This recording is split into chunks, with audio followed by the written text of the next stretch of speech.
जावेद के खिलाफ क्यों लड़ रहे हैं या मास्टर मुजाहिद के खिलाफ क्यों लड़ रहे हैं? एक तो उनका मास्टर मोदी, दूसरा जावेद जिसको जनता नहीं पसंद करती, गायब रहते हैं। आपने ये बड़ा दिल दिखाया है।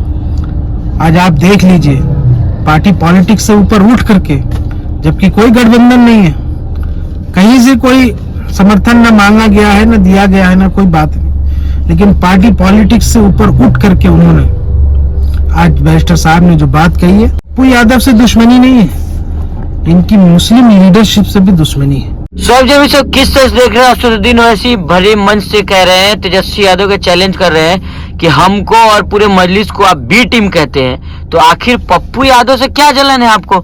आपको तो मोदी को हराना चाहिए था, आप पप्पू यादव को क्यों हरा रहे हैं? क्या देख रहे हैं? समर्थन आप लोग खुला कर रहे हैं क्या पप्पू यादव को? देखिए, तेजस्वी यादव का मिजाज मैं बहुत पहले से जानता हूँ, और तेजस्वी यादव तो आज खुल के सामने आ रहे हैं।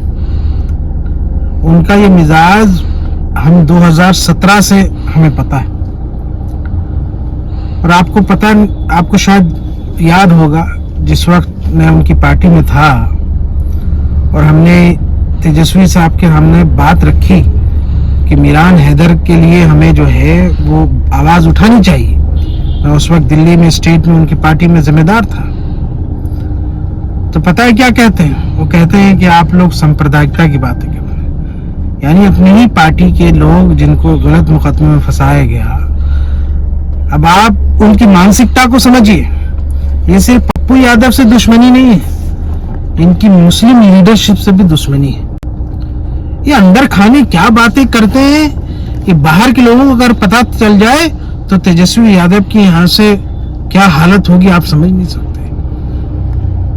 पप्पू यादव जी हमारे भी रिस्पेक्टेड हैं और सम्मानित हैं, 5 बार के सांसद रहे।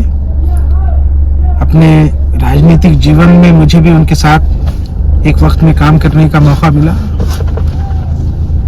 आज बैरिस्टर साहब ने जो ये बात कही है वो सही बात कही। क्या दुश्मनी है आपको? मतलब आप मोदी को नहीं हराना चाहते? ये बहुत गलत बयान है। एक आदमी से आप इतना डर रहे हैं? पूर्णिया की आवाम उसका फैसला करेंगे। और मैं ये समझता हूं कि बैरिस्टर साहब ने ये बड़ा दिल दिखाया है। आज आप देख लीजिए, पार्टी पॉलिटिक्स से ऊपर उठ करके, जबकि कोई गठबंधन नहीं है, कहीं से कोई समर्थन न मांगा गया है, न दिया गया है, न कोई बात नहीं, लेकिन पार्टी पॉलिटिक्स से ऊपर उठ करके उन्होंने आज बैरिस्टर साहब ने जो बात कही है, हालांकि 2020 का वो पटना मौर्या की जो मीटिंग है वो भी याद होगा, जब मांगा गया था सहयोग तो नहीं मिला।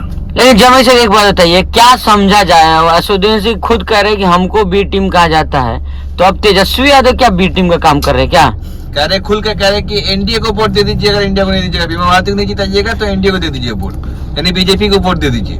ये तो बहुत पहले से बीजेपी के साथ सांठगांठ किए हैं। कौन? तेजस्वी यादव? बिल्कुल।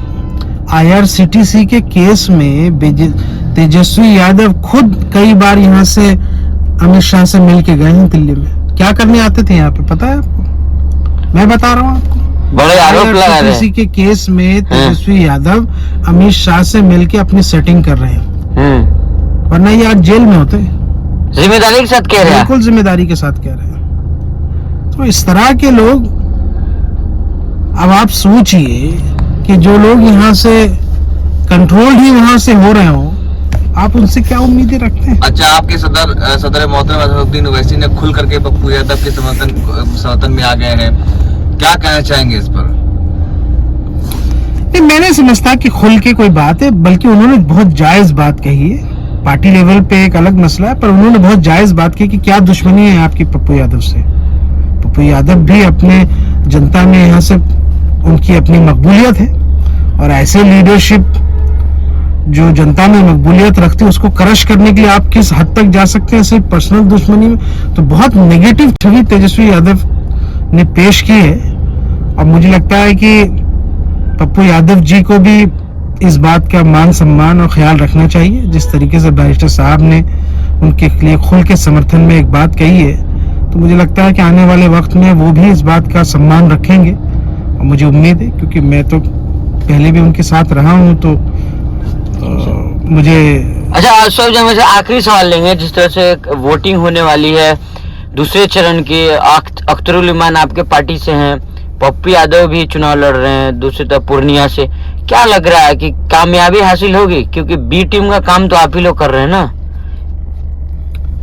ये जिस तरह की बातें करते हैं बी और सी, ये तो बेहुदा लोग हैं। राजनीति में इतना स्तर नीचे नहीं गिरना चाहिए, काम की बात होनी चाहिए, कौन डेवलपमेंट्स पे आगे आ सकता है। भाई हम जावेद के खिलाफ क्यों लड़ रहे हैं, या मास्टर मुजाहिद के खिलाफ क्यों लड़ रहे हैं? एक तो उनका मास्टर मोदी, दूसरा जावेद जिसको जनता नहीं पसंद करती, गायब रहते हैं। ये मिस्टर इंडिया है। अब मिस्टर इंडिया से तो डेवलपमेंट नहीं होगा ना, तो सीमांचल के डेवलपमेंट के लिए आपके पास क्या ऑप्शन है? सिवाय अख्तरुल ईमान के अलावा कोई ऑप्शन नहीं है। तो हम तो काम की बात करें, हम तो हिंदू मुस्लिम और सांप्रदायिकता की बात ही नहीं कर रहे। तो अख्तरुल ईमान जीत रहे हैं मतलब? इंशाअल्लाह बिल्कुल पतंग वहां से कामयाब होगा, और हमारे जहां जहां प्रत्याशी लड़ रहे हैं वो सब कामयाब होकर के यहाँ से ऐवान में जाएंगे इंशाअल्लाह। चलिए, बहुत धन्यवाद।